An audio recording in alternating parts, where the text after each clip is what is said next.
Olá meus caros, aqui é o Corvo. Kairo, filme japonês de 2001, é de um tipo que não encontramos muito por aí. Ele é tão exótico e conecta conceitos tão distantes que se torna tarefa ingrata tentar encaixar este filme dentro de um gênero específico. Muito em virtude disso, ele se torna um exemplar altamente recomendável do cinema japonês, embora ao mesmo tempo ele definitivamente não seja um filme para todo mundo. Definitivamente ele não é.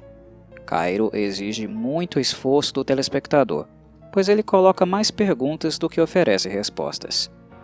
Ele é um misto de horror sobrenatural, sci-fi e drama existencial, ambientado em um cenário pré-apocalíptico. Ao constatar isso, podemos facilmente imaginar que o diretor Kiyoshi Kurosawa estaria tendo um tipo de devaneio absurdo e criando uma obra completamente experimental, certo?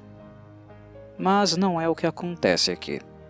Na realidade, Kairo é um filme muito à frente do seu tempo, e eu, Corvo, imagino que poucas pessoas talvez o tenham compreendido quando ele foi lançado no início do século.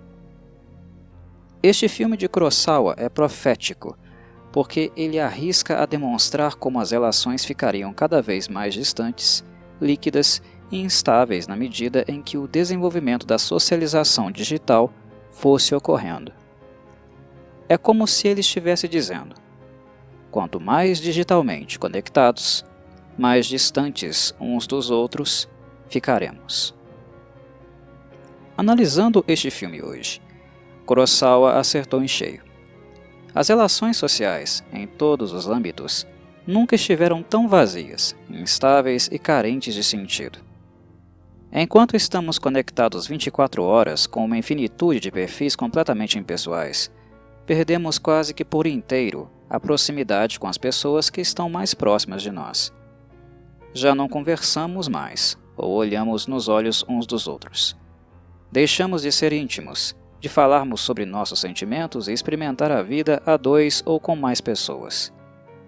Porém, sempre estamos acompanhados de fantasmas, entre aspas, imagens irreais dos perfis das redes sociais, observando e sendo observado por eles, mentindo ao transparecer um tipo de vida idealizada que não é realmente a vida que vivemos, cujas dores ocultamos todas. A necessidade de construir a imagem da perfeição e o tempo consumido nesta empreitada nos afasta da vida do dia a dia, de uma real vivência com os demais, potencializando igualmente o esvaziamento de um sentido que possa preencher nossas vidas, nos adoecendo psiquicamente e fazendo com que muitos tenham ideações suicidas e, levando-se em consideração que este filme é japonês, país com alto índice de casos, creio que fica bastante evidente como a mensagem de Kairo é poderosa. Mas não pensem que Kurosawa é moralista.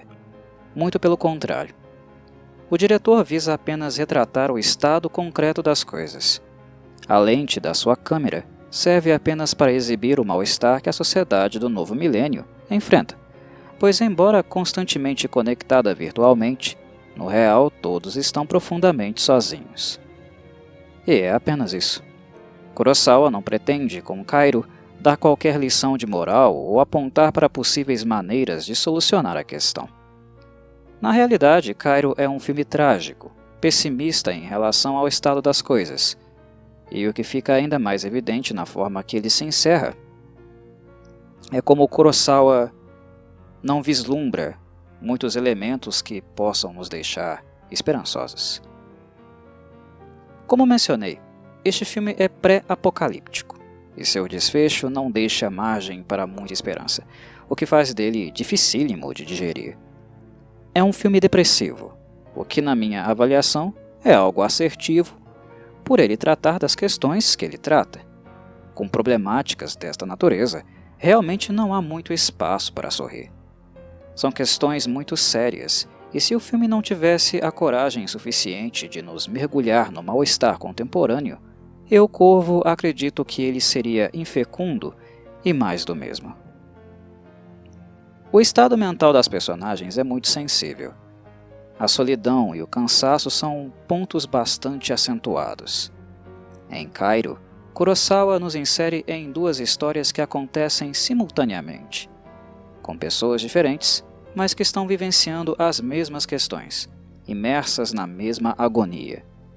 É um recurso deveras interessante do diretor, pois assim ele consegue demonstrar que esta náusea que sentimos não é algo restrito à nossa realidade individual, mas um fenômeno coletivo.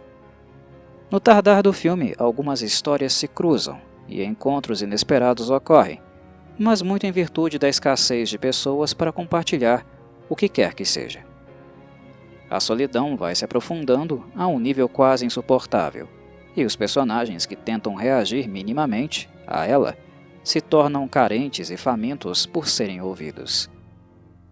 Mas, neste ponto, alguns de vocês devem estar se perguntando: e o aspecto sobrenatural? Onde ele se insere? O que ele tem a ver com isso?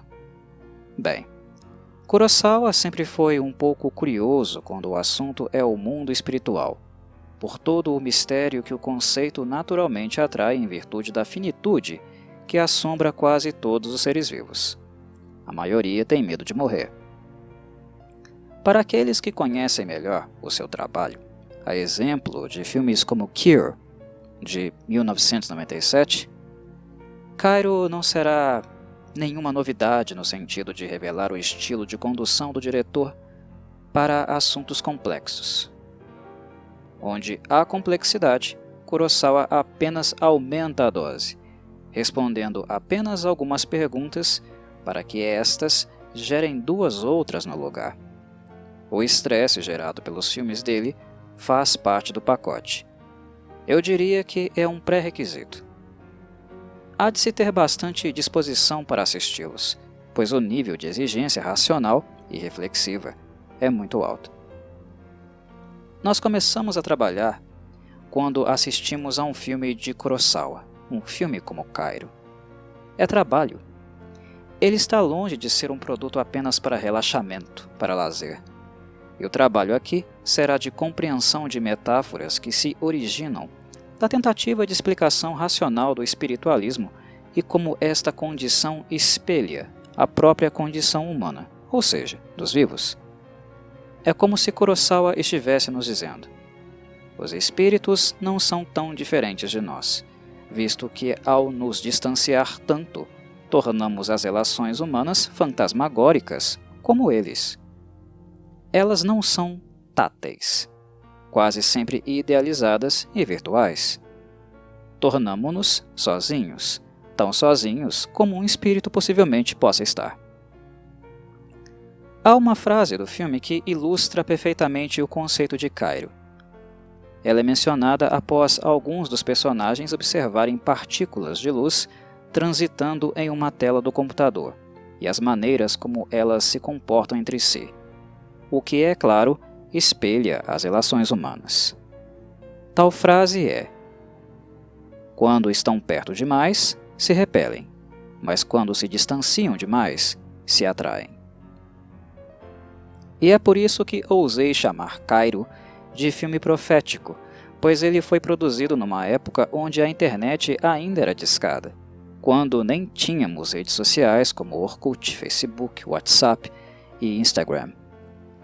E o comportamento dos usuários da rede, a esmagadora maioria da população mundial, é perfeitamente ilustrado por esta metáfora. Kurosawa acertou em cheio, e ao inserir o espiritualismo no filme, ele apenas tornou o mundo espiritual um espelho do nosso, jogando em nossa cara que a maioria já é um fantasma, que estamos em termos de relação afetiva bastante incapazes de sustentar tais relações, que estamos tão mortos quanto os fantasmas que aparecem no filme. E o elemento que une a ambos, os vivos e os mortos, aqui é a solidão, uma profunda solidão.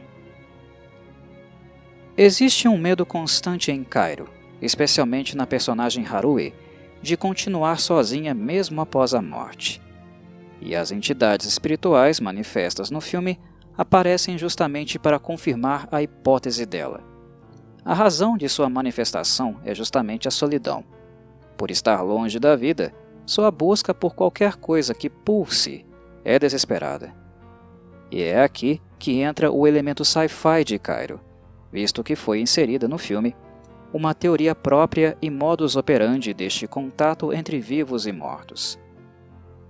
Dentro do seu universo, os espíritos dos vivos, ao morrerem, fariam a transição para o plano espiritual, mas, teoricamente, tal plano não seria infinito, ou seja, em algum momento ele transbordaria. Mesmo no plano espiritual, as almas sempre estão solitárias, condenadas a uma eternidade de isolamento entre si. Aquelas que literalmente vazam deste plano tentam desesperadamente fazer contato com os vivos, o que é facilitado pelo estado em que a sociedade também se encontra.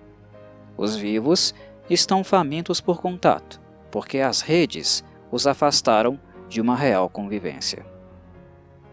A busca por bate-papo na internet se acentuou e é através dela que os espíritos, portanto, passam também a fazer contato com os vivos. Mas a resultante deste contato não é das melhores. O trauma de uma eternidade de solidão, de uma profunda depressão, acaba vazando em quem é visitado por eles. Ao ter contato com os mesmos, as pessoas que já estão profundamente isoladas e depressivas tomam ciência do futuro que lhes aguarda, da sua condenação a estarem sempre sozinhas. Para quem já está doente e debilitado pela solidão e pela falta de afeto, é algo muito duro para digerir. Se a vida é vivida como um meio de resistir à solidão, na esperança de que ela possa ser melhor do que isso, de que pode haver algum nível de partilha, quando as pessoas finalmente descobrem, através dos espíritos, que a promessa da eternidade é o completo isolamento, vida e morte se confundem. A resistência e a perseverança para se manter vivo se esvai, e assim muitas pessoas desistem de continuar, optam pelo suicídio. Os espíritos não necessariamente são um mal. Eles, na verdade, são apenas um espelho do que somos e do que nos aguarda. Pesado, não é? Cairo é um filme para poucas pessoas. Poucos realmente estão preparados para assistir e realmente compreender a dimensão da crítica de Kurosawa, e menos ainda para suportar ou lidar com as questões que ele aborda. Como um filme japonês, Cairo não possui o imediatismo típico das obras americanas. Ele ganhou um remake, chamado Pulse, que por sinal é péssimo, e que descaracterizou sensivelmente o original. Cairo demanda paciência, é um filme com andamento muito lento, a ponto de se tornar o cúmulo da morosidade. Mas ele precisa ser assim, para tornar quem assiste realmente mais íntimo das personagens e ter com elas algum tipo de conexão, para reconhecer nelas algo que faz parte do seu próprio cotidiano. O distanciamento social nos tornou apáticos perante nossa própria miséria, o que Cairo certamente aborda. E ele se propõe longo e moroso justamente para tentar reduzir esta apatia, para fazer com que o telespectador se importe minimamente com alguma coisa. Pessoas que possivelmente estiverem engessadas demais, impacientes demais e não conseguirem digerir calmamente tudo o que está sendo apresentado aqui, saborear o amargor de Cairo, provavelmente vão abandonar o filme na primeira meia hora.